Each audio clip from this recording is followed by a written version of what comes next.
Just quickly gonna put on some earrings, and then we're good to go. Hi friends, welcome back to my channel. If you're new here, my name is Ev, and on this channel we talk about all things knitting. It is 2024, a brand new year. I decided today, because we are the 7th already of January. Yes, I am only doing this now. I should have started a week ago, exactly 7 days, but I actually wanted to take you guys along with me on my first knit project, cast on from beginning to end for 2024. Hopefully this one will be a little bit of a shorter one, more colorful than the typical full-length sweaters that I knit from start to end. So the one that I'm talking about, of course, is the Rad Plaid Cowl by Andrea Mowry, and it is a 3-tonal shawl cowl. I have the pattern right here. So the cowl calls for 622 yards of 3 different colors. It is using a fingering weight yarn, and it is on US 3 or 3.25 millimeter needles. So the yarn that I decided to go with for this cowl is all yarn by Ancient Arts Yarns, which is a BC company, if I think I'm right. I might be wrong, I'll double check. But these are the 3 colors that I decided to go with. Little Nettle Soft, I picked this one up. It was actually being given away in a, well, not given away, it was actually discounted. It is a little bit underweight. It's not exactly the 100 grams, it's accidentally about 80 grams. So there's missing 20 grams of yarn for it to be considered a full skein. This color is the City Girl Chic one, which is basically just their white, but it is 68% super fine merino, 32% nettle. And then I also got this brown. Now this is a full skein, so this is the difference between the both. So the brown is called Dark Roast, again Little Nettle Soft. It is the same thing, and it runs 385 yards for 350 meters, the 100 gram. And then this kind of teal green taupe color is a different one, but it's also a fingering weight. It is 49% wool, 34% mohair, 11% nylon, 4% acrylic, and 2% silk. This has every fiber, pretty much, almost every fiber type. And the color is Blue Spruce. So I think A is, for me, is gonna be the white. B is gonna be the brown, and then C is gonna be my teal. And also, I forgot to mention, this is a one size pattern. I don't have the pattern and I'm gonna buy it, but how I believe it's knit is you use a provisional cast on, and then you knit it in the round and then reconnect at your provisional cast on to kind of have like a seamless loop. So I'm pretty sure if you wanted to make this longer, you could just extend that, but we'll see. We'll see exactly how. I might be wrong, and if I'm wrong, I will re-talk that. Before we do that, we kind of need to cake up some yarn. We need to get our yarn ready.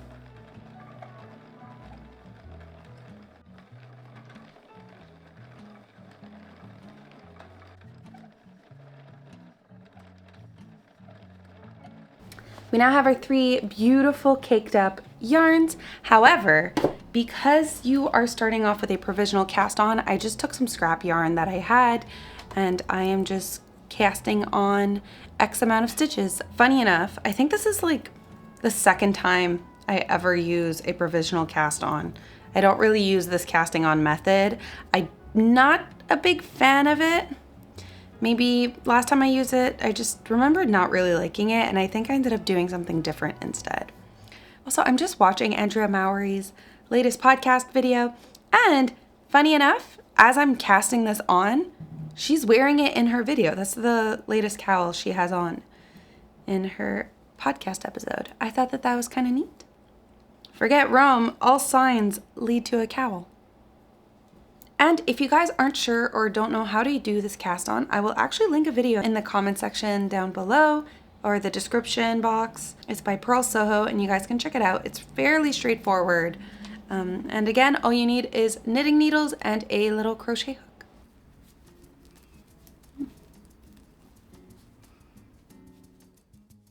I really wanted to test out double pointed needles, so I got some. It's just a kit that I found online, and it comes with many different like needle sizes. I think the biggest one is 9 millimeters, or wait, no, what are these? Is 10 millimeters. and it goes to size 2. I think it's from 2 to 10 millimeters. I'm not too sure.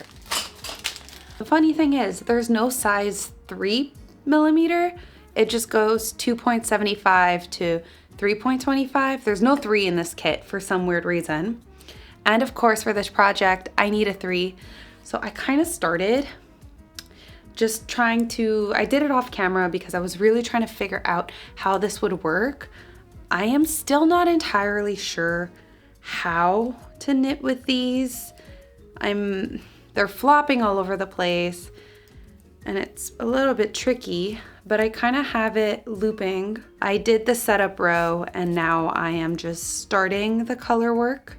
This is a super cheap needle set. I'm expecting these might not last me very long. I just wanted to test it out, see if double pointed needles is for me before buying an official really nice set of double pointed needles. And double pointed needles, depending on which brand you go, can also be kind of expensive.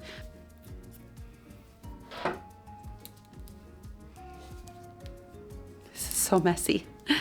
But yeah, hot mess. One thing I'm realizing is it's kind of hard to knit with double pointed needles with a sweater on because my sleeve, the needles keep jabbing in my sleeve. My hope is as I knit this up, it'll become easier to hold. Right now, I don't even have like half an inch of fabric worked up. If you guys have any cool videos, tips, or tricks on how to knit with double pointed needles, let me know down below. Maybe this isn't the best project to be starting this, to be testing this out on, but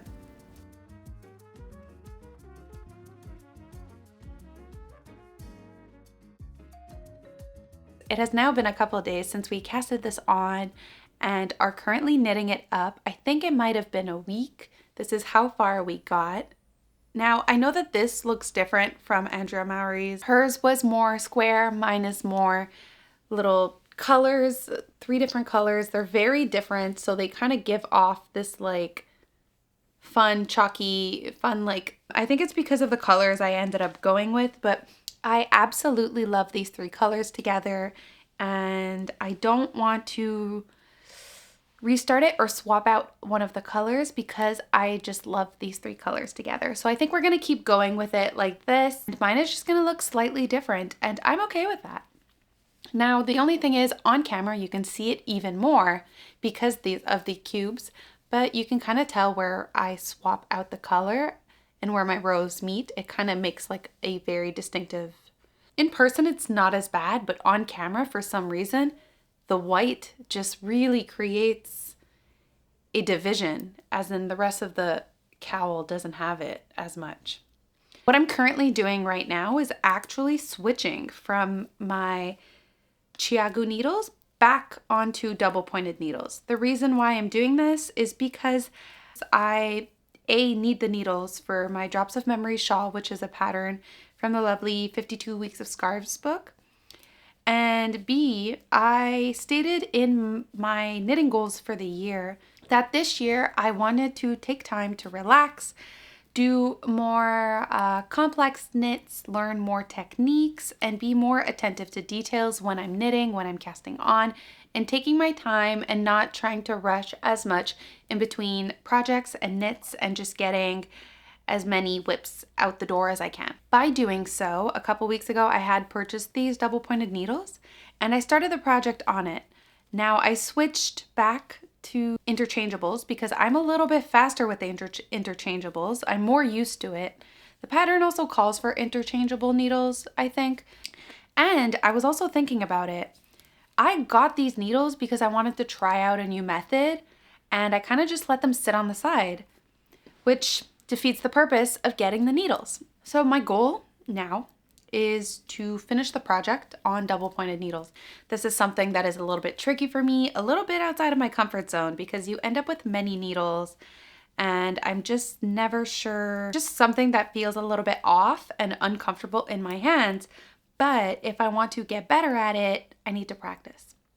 So for the rest of the video, we will be trying to knit on double pointed needles. We'll see how it goes. A little trick that I learned that I saw from a video on tips and tricks on how to be a better double how to be a better double-pointed knitter is if you are knitting a stitch, to insert the needle under the previous needle, and if you are purling a stitch, insert the needle above the previous needle worked. And it also makes it so that the yarn doesn't have to like loop around, and you will end up with less of a line or hole where your needles meet and where you're picking up your stitches.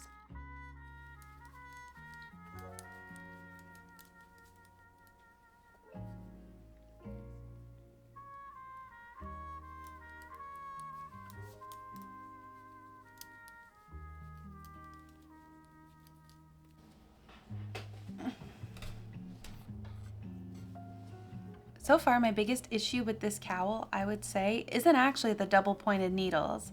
Although this probably wasn't the best project to start that off with, because the biggest thing is actually the yarn. The amount of times the 3 skeins just like get entangled every time I move this pattern or project or like put it down, there's like a knot in between the 3 skeins. And it's a little bit repetitive and annoying.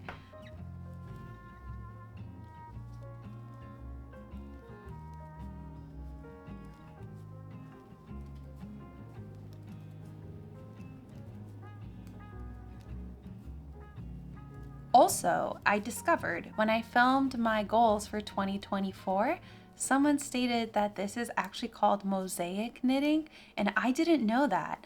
I've heard of mosaic knitting before, but I don't remember searching what it meant, or mosaic color work.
I started this project on January 9th.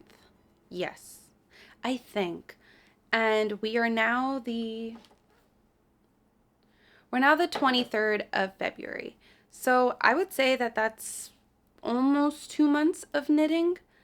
I don't remember. Is January 31 days? Or anyways, basically I've been knitting this for about 2 months, and I am finally happy to say that I'm on the last row, the very last row. I'm just putting it on my shoulder because it's like too heavy to stand up and knit with in my wrists. Since we're on the last row, we can now talk about the final step. Now what is left is actually to block it, which I thought was really interesting. This pattern asks that you block it before you sew the ends together. So we're gonna get some loose, I don't know if I'm gonna put it on some spare needles and block it, or on a piece of thread. I think I'll use some old plastic needles so that like the needles don't damage or doesn't really matter, and then we can block it from there, because then when it comes to attaching them together, it'll already be on needles. So we're gonna flat block it. I guess that makes sense, so that it could be properly blocked instead of having like a twist.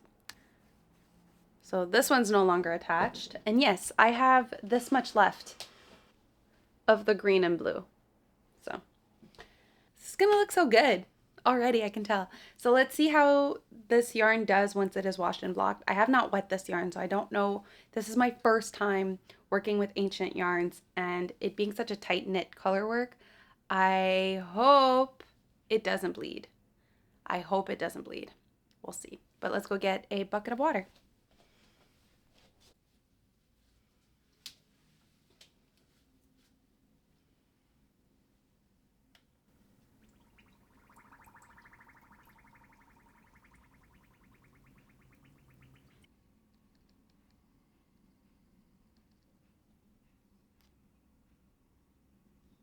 So now that we're waiting for this to pretty much just dry, it's still just a little bit too damp for my liking, so I think we're gonna wait another day.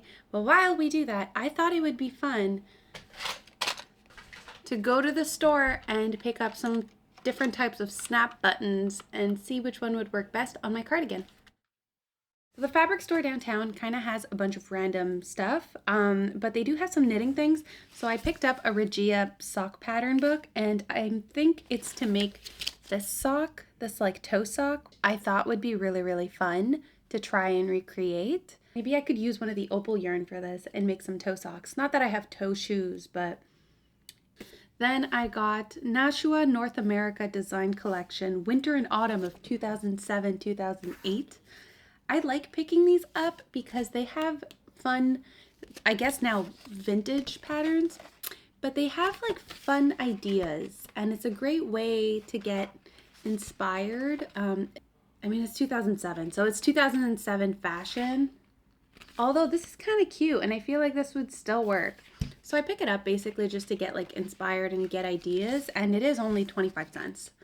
It comes with 12 patterns for like less than $1. I have a couple of these now that I've been collecting, and every time I go I check out which ones they have because they change sometimes. But I just really like having these just to, like, when I run out of ideas and I want to design something myself, just look at what's been made before. It's a physical Ravelry, essentially. I also got the Jagger hand knits. This one is 17 designed garments using 4-ply or DK weight yarn, and it is from 2005. So this one's a little bit older. Although, like, see, if you made a sweater like this, or like this, like, they're designs that are still pretty relevant, especially in this one. They're a lot more tame. Is that crochet or knit? I can't tell. I would need to look at the pattern. But essentially, yeah. So it's just, I like picking these up just to kind of like inspire me. And again, they're less than $1. So what I ended up getting are some Elan snap button precision snaps. So these basically you sew them on each side, and then you can just like snap them together. So let's see. I picked up 3 packs of these. Oh, it's because of the metal clasp. I can't. Okay. I was going to show you guys, but because of the little metal attachments that attaches it to the cardboard, I can't. But then I also saw Honorac snap button precisions, and then it just required a little tool, so I also got these. These two are 99 cents each. These are 19mm buttons. There's 6 of them, whereas these were $1 each, but I guess I have 6 of them as well. So these buttons are relatively cheap, so we'll see. First off, I do want to try the little snap precision because I do feel like this already would look more nice and more professional, and just having a metal button is a bit more sturdier. So that is what we're going to do. I also am tempted to see if on this little flat plate piece, I can maybe knit up mini swatches and like do button covers. I might be getting ahead of myself, but we'll see. It does say it's for vests, jackets, and coats. We are in the right department. Oh my god, so many little parts. I'm now realizing they do sell at the store some like fabric button covers so that you could put fabric, and I didn't pick it up. So I might have to do that. Do I do it today or do I do it? But they're closed on Sunday.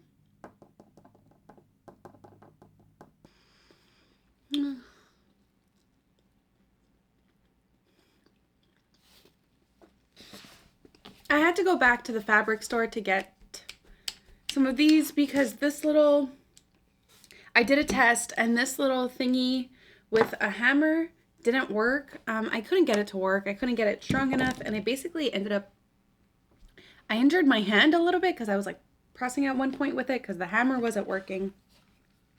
So I just got back from the store and I just got this little thingy-majig, and I tested it out and it's working on my mini swatch.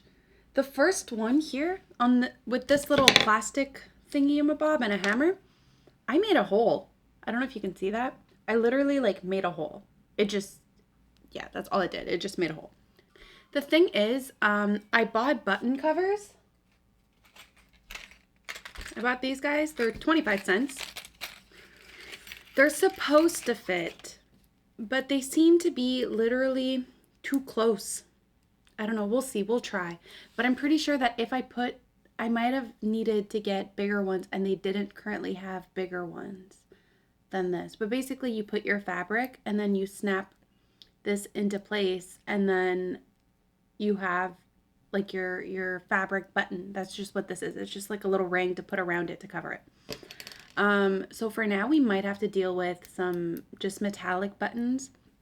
If you can see, I put little safety pins along the border to kind of see where I want my buttons. I'm not used to doing voiceovers, but turns out basically I never talked to the cam again, so here I am. I was so scared that the buttons weren't gonna line up, so I put them over the safety pins to double make sure that they were at the exact place that I wanted them to be. This tool was actually a little bit finicky to use. I just didn't want to make a hole in the cardigan like with the little plastic snap part. Again, here I'm checking, making sure that the buttons are where I want them to be, spaced out evenly before putting the little clasp on the inside of the cardigan. I don't know what that little clasp is called, but the second part to the button, to the snap.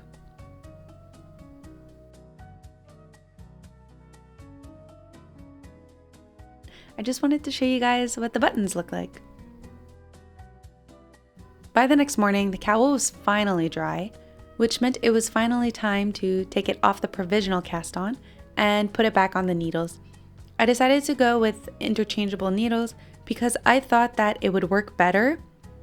Having less stitches on more needles would make it easier to sew so that it's not all heavy on one needle, if that makes sense. I took my time though, and I really made sure that the colors lined up as best as I could, because when I took it off the provisional cast on, I did drop a couple stitches. So I was really worried that at one point the teal would be with the brown and the brown would be with the white and the white would be with the... But in the end, I think this worked out really well. It took me about an hour and a half to sew up, I would say. For my first Andrea Mowry pattern, I think that this was a success. And if you guys haven't checked out this pattern or checked her out, I highly recommend you do. I will link her Ravelry down below. And here's the final look.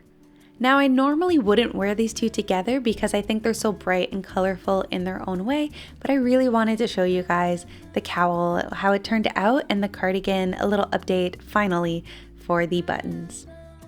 And as usual, subscribe to my channel, like the video, and I don't know what I'm doing, but I'll see you all next week. Bye.